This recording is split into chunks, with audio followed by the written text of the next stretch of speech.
And we're live. Thien-Lan, how are you doing? I'm good, thanks. How are you? Good. Did I pronounce your name right? Because I thought it was, I used to always think it was Thien-Lan and then It's a hard T. Hard T. Yeah. Cool. Well, we got that out of the way. So I appreciate how committed you are to the car theme, because we just spent a good couple minutes there trying to get you set up in your car, and that would have been fun. But as you saw, it's a little tricky. They're like getting the camera, set up right is a little tricky. So it's only tricky because the app doesn't work on Android phones. Yes. But I had everything in my mind. Like I even have like the, what do you call that? The thing that sticks on your windshield that holds the phone. Yeah. Yeah. I had all that. You had it all. I was like, oh no. Yeah. Yep. Yeah. Well, and I had my nice earbuds that connect to my phone. Right. So you were ready to go. Well, we will definitely do a follow-up once you get the car stuff figured out. Let me know, and we'll do a follow-up. We'll talk about, all the next one-step checkout updates. We'll get it all in. It'll be great. Nice. But yes, actually, somebody else, Mark told me, we did a podcast, and he was like, "Hey, let's do another one, and I'll do it from my car." So I think this might become a thing. I wasn't really expecting that to happen. More so that if I get somebody in the car, we would do it. But people are wanting to do the thing from their car, which is kind of fun. So I think visually, yeah, it looks strange that you're half in a car, half somewhere else. Yes. So they're like, you want to make it matching. And that also, as I commented, I'm a fan of James Corden's Carpool Karaoke. Yes. So that could be fun, Yes. and you can put on some music and people could sing. You could go nuts. Are you a karaoke person? Or just karaoke in general? I know it's a big Asian. I have a Korean buddy, and he's like super into it. It's like massive, Yeah, massive. Yeah. Do you do karaoke all the time, like every weekend, kind of a thing? No. So there are no such thing in France. So I used to do that a lot in Sydney with my Aussie friends and colleagues, but not so much in France. But now I found a band, so I don't even need a fake, Right. music background. I have real musicians. You do it the real way. Wait a second. There's no such thing as karaoke in France?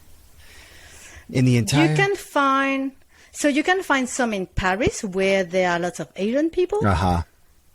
So like hardcore Korean, Japanese people. You might find, I don't know, max 5 or 10 Gotcha. KTV rooms. Yeah. But not anywhere else outside of Paris. It's not as big. Yeah. That's funny. So the band thing, we got to talk about this because... So you have a lot in common with my wife. It's very funny. She sings, she plays the piano, she's a musician, she teaches our kids all that stuff. About a year ago, she goes, so we had a neighbor down the street. I can see their house almost from here. And I was talking to him, and he goes, my wife just got a drum set. And I was like, oh, that's interesting. Like that, this is the first time I met somebody whose wife had a drum set. So he's like, yeah, she's playing in the garage. I tell my wife, and at this point, my wife and I have been together for like almost 20 years. And I go, I tell her about it. She goes, I want to play the drums too. And I was like, really? I had no idea that was like a thing she was into, So anyway, so you're a drummer, which is very cool. And I've seen some of the videos of you rocking out. That's fun. How long have you been doing that for? So it's a funny story. It's a bit of a geeky story. So back in the 2005-06, my husband bought that game on PS2, Rock Band. Yes. This is a thing. So exactly. So I started playing on those 4 pads, and I had so much fun because originally it was the karaoke thing that I liked. You have a microphone, you have the lyrics, rock songs. And then we started buying the instruments, playing, and we had 4 other friends coming over playing. And I was like, I'm not that bad at that, drums thing. Every time we invited people were like, "Oh, I can do the guitar, I can do the singing, but I can't do the drum thing. You do the drums thing." So I was like, "Okay, why not?" And then I kind of like the challenge, so I put more like expert level. I was like, "Oh, that's really hard." So then I went into full mode of, you put it at 40% speed, and you do it slowly, and then you speed up, and then you do it 100%. I was like, "Oh, I can do Red Hot Chili Pepper, give it away 100%, expert mode. I'm so good." I was so excited. And then my husband booked me a couple of lessons. We were in Sydney back then, but maybe 6 months. And then we moved house. We came back to Europe, all that stuff. Yeah. And for my 40th, he bought me an actual electronic drum set, like a professional one, with the whole connecting thing where you could connect to the game. No way. That's cool. So here you had the cymbals, you had the pedal. Everything. And you had like everything, but then you could connect to the game and still play. Yeah. I was like, "Oh, that's so much fun." That's so fun. And then my wife wants a regular drum set, and I'm like, the only thing we could do is electric. I mean, that's out of that's out of control. Yeah. Yeah. Start with electric. Yeah. And then especially if you have kids, and then you put them to bed and you want to play, and so you can, plug in your headphones. And then I'm currently in the stage where I'm like, maybe I want an acoustic one if I do concerts, stuff like that. But, it's hard to find a decent one for, not a fortune. So we'll see. For now, I can borrow some from my neighbors. We don't do that many concerts, but yeah. So your neighbor has an acoustic drum set?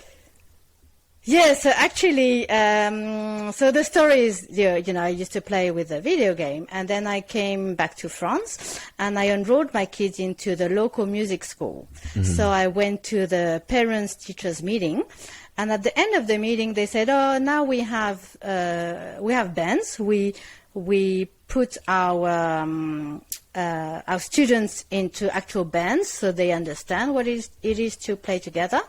And for this year, we are missing a bass guitar player and a drummer. Okay. So I said, "Oh, if I may, I do a bit of drums, but I'm not that good. But I've played for 10 years the piano at proper music school in Paris." And they were like, "Oh yeah, music, come along." So I went along, and all the other band members, they were adults. So usually other bands, it's like for kids. Yeah. It's a music school, but this one, it was adults, and they were all my age. So we started playing a U2 song, from our generation. Are you a U2 fan? I'm a huge U2 fan. Yeah. Oh, okay. Joshua Tree on repeat.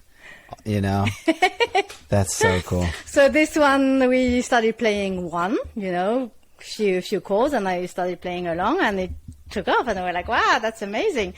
So I continued. I enrolled for the whole year, and we continued, and we started playing at the music school concert, and we started making. And so the bass player, she's my neighbor. So it happens that she lives two doors down in my street. Gotcha. She's 19, and her dad, he's the owner of the next door village music school. So he happens to have a drum kit.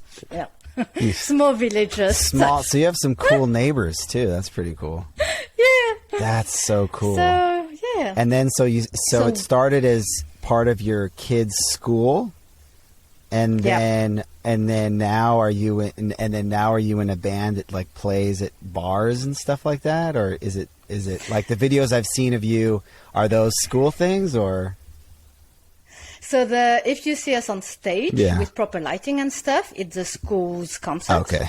And then we played at a bar because in France, on the 21st of June, there's a national celebration. Mm-hmm. It's called like music celebration, Music Day. Okay. So what happens is everyone goes out in the streets after work and play music until like midnight or 2 a.m. because, it's the longest day. Oh, okay. So you go everywhere in France, and then you see people playing in the street, and there are massive concerts as well, like big lineups for free. Yeah. So it's a big event. So usually what happens is you partner up with a bar, and they're happy to have you there playing, and they're happy to have, people drinking and partying spending at their money place. and stuff. Yeah. Exactly. But because of COVID, we couldn't do that. Yeah. So luckily, one of our band member, it's a small village, he owns a bar in the village.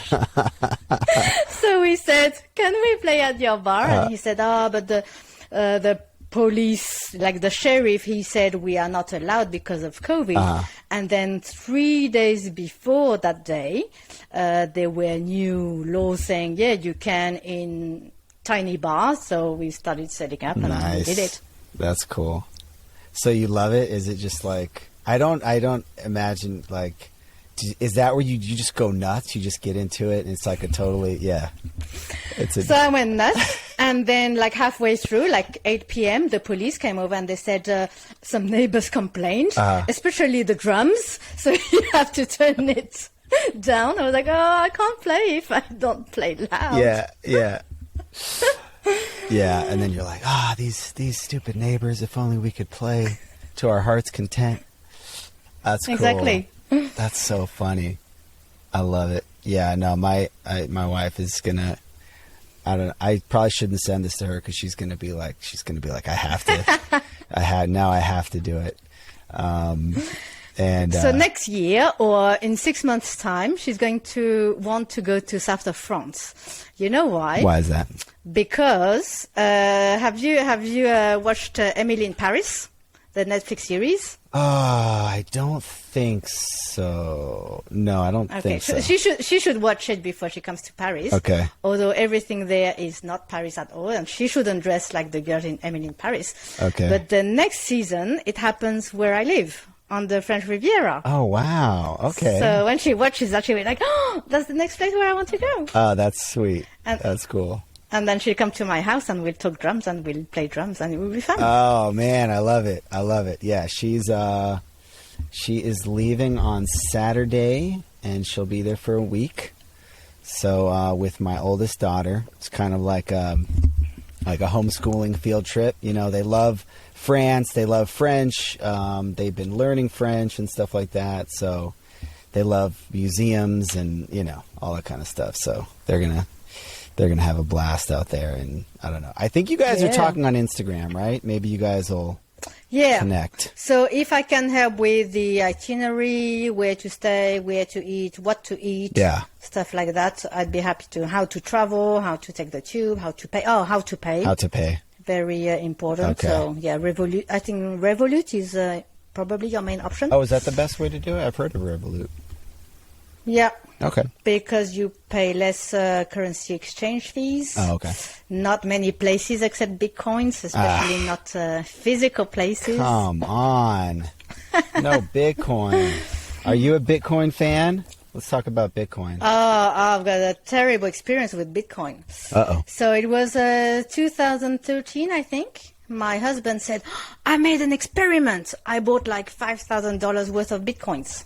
No way. Back then. And then what happened? I think he used like a Japanese wallet. And that company got in trouble because the CEO was using those keys to get Bitcoins. Was it Mt. Gox? Does that sound familiar? Maybe. Because that was one of the big exchanges that lost a whole bunch of people's Bitcoin. And then we lost. We lost. Yeah. Imagine how wealthy we would be today, Yeah, that's tough. Yeah. Now I feel bad for bringing it up. You know what's funny, though, is because I feel dumb because I didn't buy it until very recently. And I was real excited about it back when it was like $2,000, which was, I don't know, maybe 5 years ago or something. But I didn't buy any. And so, but I went to this conference recently. I met a bunch of people that have been into Bitcoin for a long time, and almost everybody has something they regret, right? Whether it's that they lost it somehow, like Philip Jackson, like lost like 5 Bitcoin or something like that too, or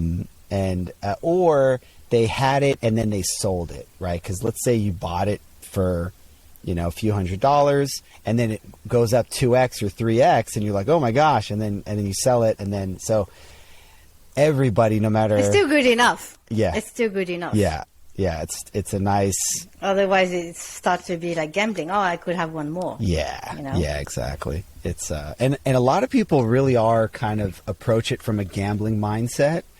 I've talked to a lot of people that are. I've never been into gambling at all, so I don't really have that, whatever that is, that gene. But a lot of people, crypto is just another form of gambling, So, anyways, so what's new with OneStepCheckout? I hear that you are going to be supporting Shopware. Is that? Yep. Little birdie told me that. What's Yep. that all about? What's this whole Shopware thing I keep hearing about? It's all about us looking back at our success and thinking, there's a product cycle and maturity, and after 10 years, it's time that we launch a new product, maybe. So we look at new levers for growth, and we looked at new e-commerce platforms, because what we see is that on Magento 2, there are probably 40,000 installations, and you compare that to 250,000 on Magento 1, so the market is smaller in terms of number of merchants. So you need, to expand and find new merchants somewhere else. So either you cross-sell something else to those same merchants, or you go and find other merchants. Yeah. So we did a bit of market research, and we found that a quick win, easy and not too expensive way to start was to go with Shopware. Nice. Yeah, I've been hearing more and more about Shopware. It seems like it has some interesting parallels to Magento as far as the product, the community really being a very open source kind of a product. So that's cool. How's that going? Are you guys live? Are you starting to get customers on board and stuff? So we're still building, but yes. So I guess the similarity is that a lot of Shopware developers come from Magento 1. So what was easy for us is that we didn't have to reinvent the wheel and market our brand. It's already known out there. Oh, that's cool. Yeah. And even more powerful, our product is known and we have demand. Even before we started looking at the opportunity. Oh, that's cool. People came knocking at our door saying, when are you doing a OneStepCheckout for Shopware? And we're like, if there's demand, if our partner agencies are asking for it, there's a limited risk in building such a product. Right. So when you say you did market research, you basically got like a few DMs from people who were like, hey, when are you going to build this? And you're like, all right, we'll start building it. So we also looked at the market size. Okay. So, we looked at Shopify, BigCommerce, Shopware, other platforms. We looked at the size, at the number of installations, the technology, if it made sense for us to have such an offering, distribution. So overall, it wasn't just, why don't you do OneStepCheckout for us? Okay. So, but it definitely helps. Yeah. How big is the Shopware market, or like what were some of the things as far when you dug into the numbers as far as how big it is now, or how fast it's growing, or any of that? Yeah, so they're growing 30% year on year on number of installations, which is much faster than Magento 2. What's hard to see is that they don't really split between Shopware 5 and Shopware 6. So they say a total of 100,000 installations, but I believe there might be, 10, 20,000 Shopware 6, on Shopware 6. But then if it's growing 30%, it's going to catch up with Magento 2 quite quickly. Wow, that's incredible. I hadn't realized they were that far along. And yeah, I did hear, because I actually had somebody looking to hire a Shopware 5 developer. And so I put some feelers out, didn't really find much. But from what I understand, 6 is quite a bit different from 5 in terms of the tech stack and stuff. Like I think 6 is I think Peter Yap was saying something about it. It's just a great tech stack, and at 5 is like people working on 6 don't want to touch 5. It was basically the impression that I got, Yep. Yeah. Yep. And I guess today it's very much German-centric. Right. But it also means that there is so much potential once they unlock the rest of the world, and especially the US, which they are doing with Ben Marks and getting more US agencies on board. So that's also one bet that we are counting on, that, they double or triple because they can have a much bigger share of the US market, and they are quite strong in the Netherlands as well, where Magento has been very strong in the last decade. Nice. That's cool. And I would say, I've heard the thing about the German, like a lot of documentation is like German only. Oh, and I was going to ask, so does their checkout have similar issues to kind of, because obviously I'm imagining it's a more modern checkout just because it's a newer product, but are there similar issues that you guys are trying to fix? Yep. There are still, basic functionalities that are not available in the core product. So we are starting with them, and then we'll build on, new functionalities. Cool. All right. Yeah. Very cool. So Shopware is the only the only new platform that you guys are looking at? So we start with one, see how we go. And then if we, find it successful and it stabilizes and we don't have too much support requests, everything goes well, then we can go on to the next, I guess. Cool. It's a good test and learn type of process. Yeah, because you guys have been, Magento for, Magento only for, what do you say, 10 years, like a long time. Yeah. Yeah. And how long have you been there now? Has it been 5 years, 4 years? Yeah. Which one? Time flies. 5 or 4? I joined in November 2015. So that would make it almost 6 years. Oh, wow. Man, time flies. Yeah. Time flies. That's cool. What else? What else are you kind of excited about these days with work or anything? I'm spending a bit of time with, the new Magento Open Source Community Alliance. Right. Oh, yeah. Let's talk about this. Well, we all thought that would be our number one question, but obviously not. That should have been the number one question. It's fun. I don't know. There's no method to the madness here. What are you one of the main signers? Are you one of the, because like in the signature? Yeah. So you're like official in the group. What is the structure of the group of Mosca? Are you on a board? Is there what's the deal with that? So I guess it started with the core team who signed the letter, and now a lot more people want to join and contribute. So I guess we'll have a steering committee, and then we'll organize into various themes and how everyone can contribute. But it's still starting. Cool. But what's important to read is our follow-up letter. So I'm not too sure that many people are aware that after the first letter, we listened to all the parties in the Magento ecosystem. So mainly Magento Association, people from Adobe, people from the community, SIs, extension providers, merchants, everyone.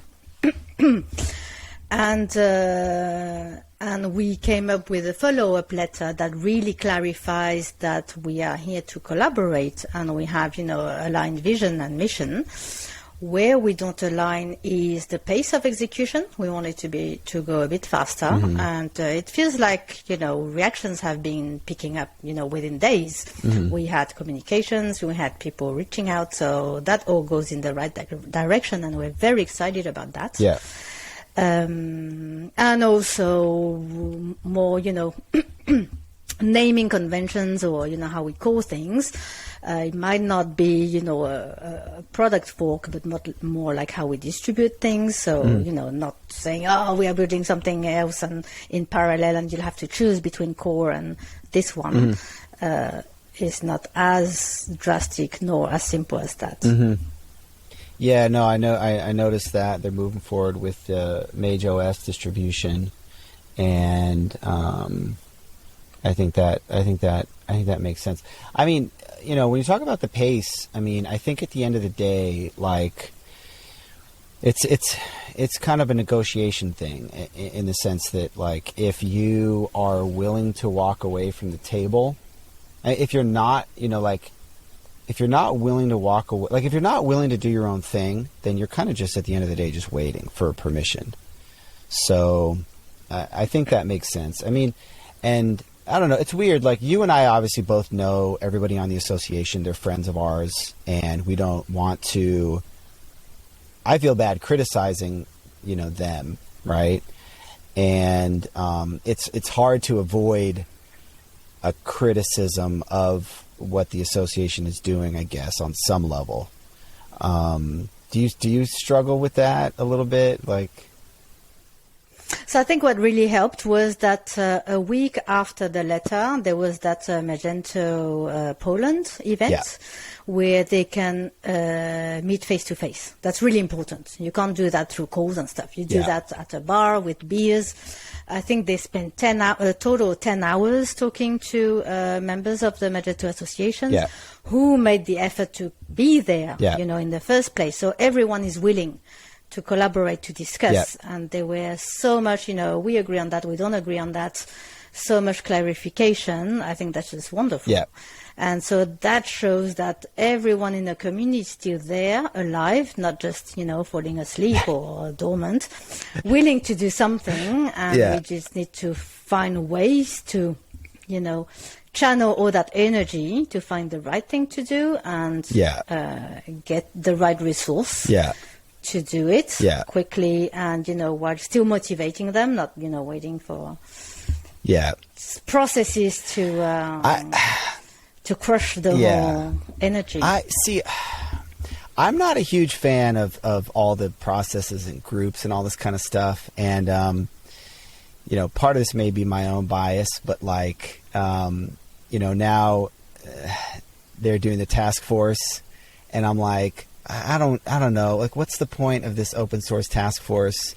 Like, I don't get it. Like, why does there need to be this ordained group of people that can communicate or have a dialogue, whatever? Like, you see what's being said in the community. Like, you can observe that. Like, if you want to have a dialogue, just talk with the person that's raising a point, or talk with the person that's doing X, Y, and Z. Like, does that make sense? Do you know? And I don't want to, I'm not trying to, get you in trouble or anything like that. But do you know what I'm saying? Does that make sense? Not at all. No. I think they reached out to us. I think the smart thing, how I see things, is they already have lots of things in place. And again, I'm not a fan of reinventing the wheel. So whatever we can use, whatever we can leverage, we want to do it. So that's why they said, let us try and do something by mid-October and see how we go. And, we need to give them a chance. And they already have, all the organization status, legal status, and also the operating rhythm and contact with Adobe in place. Let's see how far we can push it. And stretch it to the max. And if we see that it's not working, it's learnings for us. That confirms that, that type of structure doesn't work, and maybe we need to do it another way. I've been thinking about like what it is that was different, let's say back in the day, whatever that means exactly, before, not even just Adobe, but even before some of the incentive programs and before some of the different structures. And I feel like contribution in general was sort of more decentralized in the sense that OneStepCheckout wants to create a checkout, you create a checkout, whoever wants to use it, uses it. Somebody creates an open source module, whoever wants to use it, uses it. If it's good, it becomes more popular. Versus like, let's create a committee and an association and a task force, and let's get applications to who can apply, and then we decide who's in the group, and then that group makes decisions. It's just like, it feels, or even the partner incentive programs where, you get points or whatever for contributing to open source, and it kind of worked, but then it's like there's some weird aspects to it. And I guess this is one of my theories, is that like it would be better if the contribution model was more decentralized. Does do you have any thoughts on that? Yeah, that's the idea. Yeah. That's the idea. Yeah. Cool. I think it came with, Adobe and the whole corporate, that it went bigger, from Magento to eBay, and then Adobe, it went bigger and bigger, and we are smaller and smaller within those massive organizations. Yeah. So, it's hard. Yeah. Yeah, the other day I looked at the Adobe earnings call to try and understand how we could fit in and how we could, bring value. Yeah. And basically they have 3 core products. One is Experience Cloud, one is Creative Cloud, one is Document Cloud. Mm-hmm. And so within Experience Cloud, there will be lots of stuff, and within that there will be commerce, and within commerce, so tiny in a massive ocean. Yeah, that's interesting though, that you looked at the earnings call to try and dig in and figure out how how we can fit in, or I guess how to maybe be strategic about what you're communicating. Did you find anything specific as you were digging into that, or did you come up with any ideas? One that was very interesting was a big emphasis on diversity and inclusion, and giving back to the community, employees' well-being, mental health, all that stuff. And I'm trying to think, how can we maybe tie into that and say, the Magento community, they want to be, I don't know, what you call that, motivated, rewarded for how they contribute, and, and the other thing is, I was like, can I confirm the hypothesis that Adobe is only focusing on enterprise clients, and actually the whole Creative Cloud, they are targeting, freelancers, SMBs, even, B2C. Right. And their Document Cloud is targeting SMBs as well. So it means they are not totally enterprise focused and trying to sell everything to larger corporations. That's a good point. That's how I read that. Yeah. So, I get the sense though that the Experience Cloud or the marketing, the Experience Cloud is like an entirely different, almost like a different company from Creative Cloud. That's the general sense I get. Like the Creative Cloud, all those products, they basically built all those. I don't think they acquired Photoshop or Illustrator or any of those things. And then all the marketing experience stuff are all just acquisitions. True. I don't know. But well, that's cool. I look at it from a customer lens. Okay. So if you are targeting the same customer with Photoshop and you're, signing software and some type of e-commerce, it makes sense to have a SMB suite. I don't know. Yeah, totally. Well, that's cool. And it's good that you're contributing to this whole effort and using your talents to move the ball forward. So thank you for that. You're welcome. And yeah, it's exciting to see where this all is going, and it's cool to see that it's picking up steam and momentum and stuff. So it's good times. Good times. Do you remember that T-shirt? Yes, the code freeze. Yes, Mark Lewis came up with that idea, and then we had it on the Mage Talk swag store for a little bit there. Very cool. So that's where I virtually met Vinay, because he had a T-shirt too, and he was photoshopped next to me Sonia. That's right. But I had never met him before in real life, and now we're working together. That's awesome. That's so cool. Yeah, you were one of the models, right? Yeah, with Vinay and Sonia. That's right. You have to dig that out and I know. refresh it. I got to pull that up, man. That was amazing. Yeah. That's awesome. You were visionary back then. Yes. That's cool. Code freeze is coming. That's awesome. I love it. Awesome. Thien-Lan, this is a lot of fun. Anything else you want to add before we wrap up?